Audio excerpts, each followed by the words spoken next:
Je vais vous raconter l'histoire de la mythomane du Bataclan, une femme qui s'est fait passer pendant près de 2 ans pour une victime des attentats. Elle a empoché près de 40 000 € d'indemnité sans que personne ne s'en rende compte. Speech.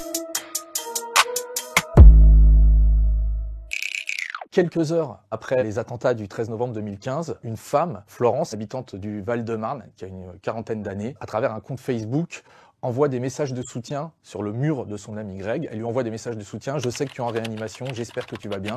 Et au fil des jours suivants, elle va continuer à envoyer des encouragements comme ça à son ami. Son meilleur ami, Greg, n'existe pas, mais elle anime son compte Facebook avec des goûts musicaux, des préférences en matière de cuisine, des sautes d'humeur. Au départ, tout se passe dans le monde virtuel des réseaux sociaux. Florence approche via son compte Facebook la communauté des rescapés au sein de la principale association des victimes du 13 novembre qui s'appelle Life for Paris. Florence est très vite appréciée, très populaire au sein de la communauté des victimes du 13 novembre parce qu'elle a une espèce de fibre maternelle, elle donne des hugs aux gens, elle les rassure, elle infiltre cette communauté et elle en devient vite même une figure incontournable. Elle donne des interviews à la presse, elle rencontre des élus et tout ça sans que personne ne sache qu'elle n'a absolument rien à voir avec les attentats du 13 novembre. Ces mensonges allant toujours en se complexifiant, à la fois elle est la meilleure amie de ce Greg blessé au Bataclan, et elle va aussi décider parallèlement de porter elle-même plainte en tant que victime des attentats du 13 novembre à Créteil.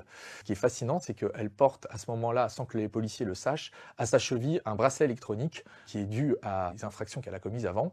Alors on peut s'étonner, on peut se dire pourquoi est-ce que les policiers n'ont pas même vérifié ses antécédents judiciaires, comment les policiers se sont laissés avoir par cette imposture. C'est totalement compréhensible dans le sens où, avant les attentats du 13 novembre, la catégorie de fausses victimes d'attentats n'existe pas. Les victimes bénéficient d'une telle bienveillance, d'une telle force empathique de la nation tout entière que les policiers finalement la soupçonner, ça serait la dernière chose qu'ils feraient, d'autant plus qu'elle est extrêmement bien renseignée sur le déroulé des attentats puisqu'elle recueille les témoignages des rescapés et elle recueille aussi les preuves de leur présence sur le lieu des attentats. Évidemment, les places d'entrée pour les Eagles of Death Metal au Bataclan et c'est l'une de ces places qu'elle va récupérer et trafiquée. Elle va, grâce à ce dépôt de plainte et à son faux ticket d'entrée, ouvrir un dossier au fonds de garantie des victimes du terrorisme. En tout, financièrement, elle va toucher à peu près 25 000 € du fonds de garantie des victimes du terrorisme. Elle va toucher, dans mon souvenir, à peu près 15 000 € de la caisse d'assurance maladie du Val-de-Marne. En France, les victimes d'actes de terrorisme bénéficient de tels avantages, vraiment. D'ailleurs, c'est le pays au monde le plus avancé dans l'accompagnement des victimes.